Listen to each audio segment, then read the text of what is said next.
riavako malala ao amin'ny tompo ho ampitombona ao aminareo anie ny fahasoavana sy ny fiadanana avy amin'ilay Andriamanitra ray sy Jesoa Kristy tombontsika. Amen. Tsy ny fanjakan'ny tany no anakana ny antson'ny lanitra. Tsy ny fanjakan'ny tany no anakana ny antson'ny lanitra.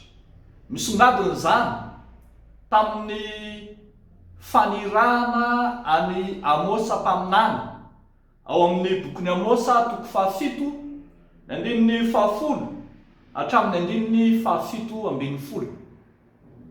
Tsy ny fanjakan'ny tany no anakana ny antson'ny lanitra.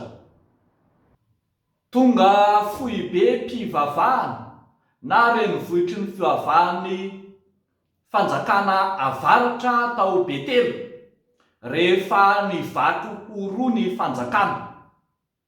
Ambara nefa fa to fivavahana saritsariny fotsiny ihany no tao Betely. Ary eto aza dia ambara mihitsy eo amin'ny 17 fa fitoeramasin'ny mpanjaka sy tranom-panjakana izy.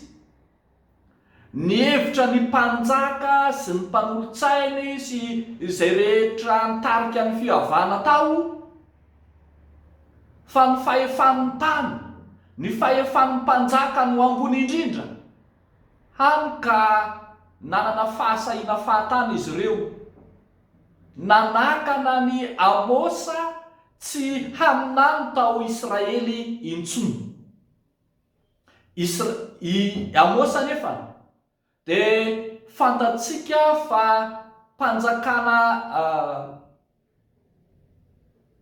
mpaminany izay teraka tamin'ny tekoa fanjakana atsimo, saingy ny rain'Andriamanitra hiasa tany amin'ny fanjakana avaratra. I Amosa dia mpaminany, talohan'ny mpaminany dia ambara eto fa olona tsotsotra ihany, ambara ny hoe mpiandriondry sy mpioty aviavy, ka tsy manana ny safidiny ho amin'ity asa faminaniana ity, fa ambarany fa Andriamanitra no niantso azy tany amin'ny fiandrasan'ondry sy ny fiotazana aviavy ka naniraka azy ho an'i Israely hitory ny fibebahana.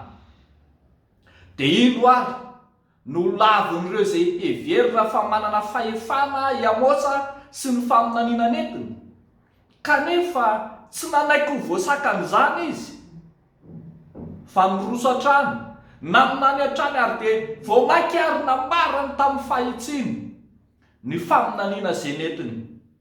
Io hitantsika eo amin'ny 19 sy ny 17 voalaza eto fa maminany ho an'ny mpanjakan'i Israely sy ho an'ny vahoaka Israely i Amosa.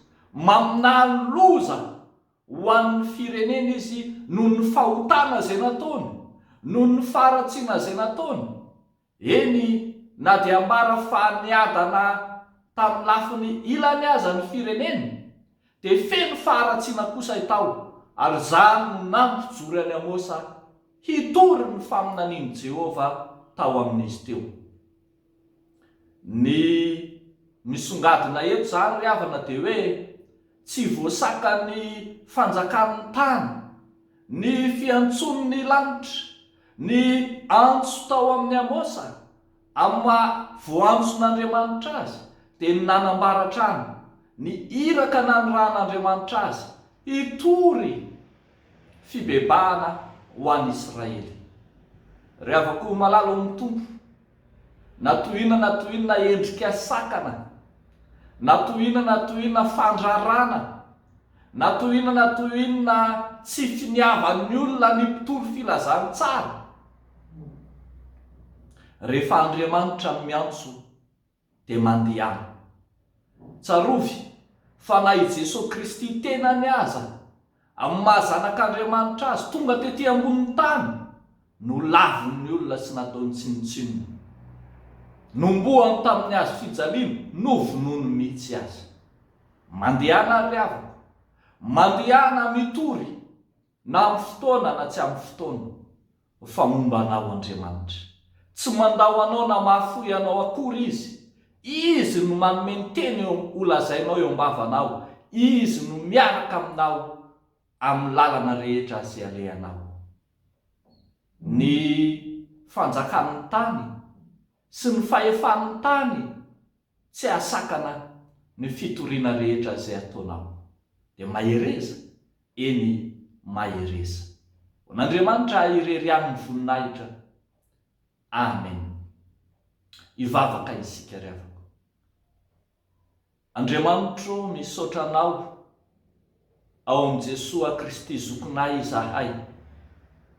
Misaotra anao noho ny amin'ny antsonao lehibe izay momba sy mitantana ny mpianakavy ny finoana eo anatrehan'ny toe-javatra manahirana, eo anatrehan'ny toe-javatra sarotra izay atrehan'ny mpanomponao, eny ny fandavana sy ny fandrarana azy. Dia indro ianao kosa ny manome ny teny ho ambarana hitory mandrakariva amin'ny anaranao. Misaotra anao izay manaiky homba mandrakariva ireo mpitory filazany tsara rehetra, any amin'ny toerana saro-dalana, any amin'ny toerana mbola voarara, any amin'ny toerana izay sarotra ny andraisana ny filazantsara, eny any amin'ireo izay mandà amin'ny endriny vaovao sy amin'ny endriny tranainy aza. Dia mivavaka manokana izay Tompo, na omby aza ny filazany tsaranao amin'ny fitoriana rehetra atao manerana izao tontolo izao. Fa mivavaka ihany koa izay amin'ity anio ity, mba hahery sy hatanjaka mandrakariva ny mpanomponao izay nantsonao tamin'ny anaranao, izay efa nanonanao ny anaranao ho mpanompo mahatoky amin'ny kely ho tendrena napaka ny be. Amin'ny anaran'i Jesosy Kristy zokinay no anaovanay sy angatahanay izany mivavaka izany. Amen.